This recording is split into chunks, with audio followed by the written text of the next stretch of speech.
परम श्रद्धार আজি সভাৰ মাননীয় সভাপতি মহোদয়, সভাত উপস্থিত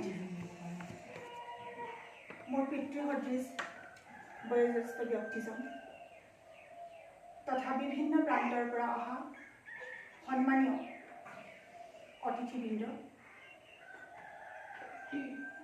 সকলোলৈকে মই ৱাৰিয়ৰ্ছৰ সংগ্ৰামী সম্ভাষণ যাচিলোঁ।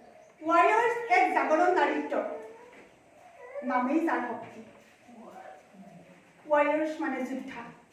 প্ৰকৃতাৰ্থত আমি যোদ্ধা কেনেকৈ হ'ম, আমি কিহৰ ওপৰত যুদ্ধ কৰিম? আপোনালোকে জানি সুখী হ'ব যে ৱাৰিয়ৰ্ছ এক জাগৰণ নাৰীত্বৰ জন্ম হৈছিলে 2020 চনৰ 3 অক্টোবৰ তাৰিখে। ইয়াৰ উদ্দেশ্যটো নাৰীৰ হয়, কিন্তু পুৰুষৰ সহযোগৰ অবিহনে আমি জানো আগুৱাই যাব পাৰিম? গতিকে আমি সকলোৱে একত্ৰিত হৈ আগুৱাই যাব লাগিব। সম্পূৰ্ণ অৰাজনৈতিক, ধৰ্ম নিৰপেক্ষ আৰু সাংবিধানিকভাৱে আমি আগুৱাই যাম। ৱাৰিয়ৰ্ছৰ প্ৰথম দাবী ধৰ্ষণকাৰী মাতৃৰ ফাঁচী। বিভিন্ন সময়ত আমি প্ৰত্যক্ষ কৰিছোঁ নাৰী নিৰ্যাতন ইমান বেছি হৈছে, যিটো কৰ্কট ৰোগৰ দৰে ব্যাধি। আমাৰ নেতৃত্ব বহন কৰা ৱাৰিয়ৰ্ছৰ যিজনে নেতৃত্ব বহন কৰিছে সেইজনেই হৈছে এজন পুৰুষ। তেওঁ বিশ্বনাথ জিলাৰ নাগশংকৰৰ নাৰীবাদী লেখক তথা এজন শিক্ষক উৎপল শিৱম ডাঙৰীয়া।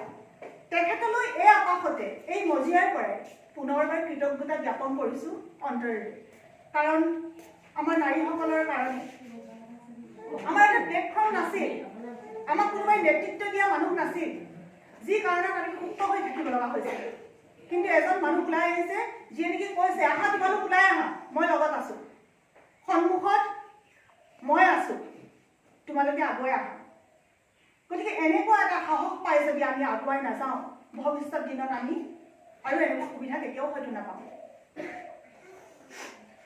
সকলোৱে ওলাই আহক।